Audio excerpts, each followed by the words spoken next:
এটি হচ্ছে king কবরা। King কবরার রূপ দেখতে এরকম কিছুটা, হ্যাঁ।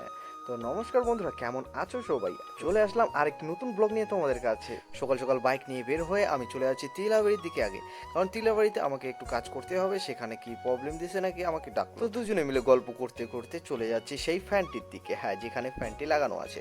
আর ফ্যানটি খারাপ হচ্ছে আমাদের অ্যাডজাস্ট ফ্যান, যেটা হচ্ছে সবসময় কন্টিনিউ চলতে থাকে। আর তো কন্টিনিউ চলার কারণে এটা জ্বলে গেছে। তো জ্বলে গেছে, কি করব এখন? এটাকে বাদ দিয়ে নতুন একটা ফ্যান লাগাই দিলাম। তো এখানে ফ্যানটা লাগানোর পরে চলে আসলাম একটি রুমের মধ্যে। আর রুমের মধ্যে যে এই বোর্ডটা আছে, এখানকার এই ফ্ল্যাগটা কাজ করছে না, যেটা হচ্ছে তোমার একটু এমন শর্টে পড়ে গেছে যে ওখানে লাগানো মুশকিল হয়ে গেছে। তো আমি একটা নতুন বোর্ড নিয়ে এসে সেটাকেও তার উপরে সেট করে দিই। আর এখানে হাই পাওয়ারের বোর্ড লাগানো উচিত, কারণ হচ্ছে ইলেকট্রিক কেটল কমসে কম 700 থেকে 1200 ওয়াটের মধ্যে হয়, আর এটা ওয়াটটা প্রচুর টেনে নেয়। তো তাই আমাদের হাই পাওয়ারের বোর্ড লাগানো উচিত। তার জন্য এসকমেন্ট বক্স নিয়ে এসে আমি এখানে ফিটিং করে দিচ্ছি।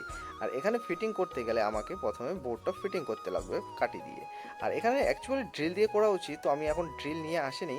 তো এখানে কি করলাম, বড় বড় কাঠি দিয়ে এটাকে লাগাতে শুরু করলাম। তারপরে আমি বোর্ডটা ফিটিং করতে শুরু করলাম।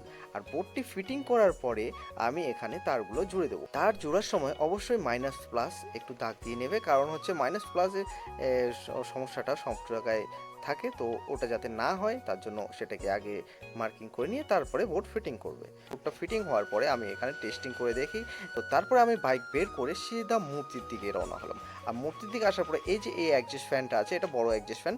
এটা হচ্ছে তোমার হাওয়া হচ্ছে বাইরে ফেলবে, কিন্তু এটা অ্যাকচুয়ালি কানেকশন উল্টা কারণে ভিতরে হাওয়াটা টেনে নিচ্ছে। তো তাই আমি কানেকশনটা চেঞ্জ করি। ধন্যবাদ বন্ধুরা আমার ছোট্ট ব্লগটি দেখার জন্য।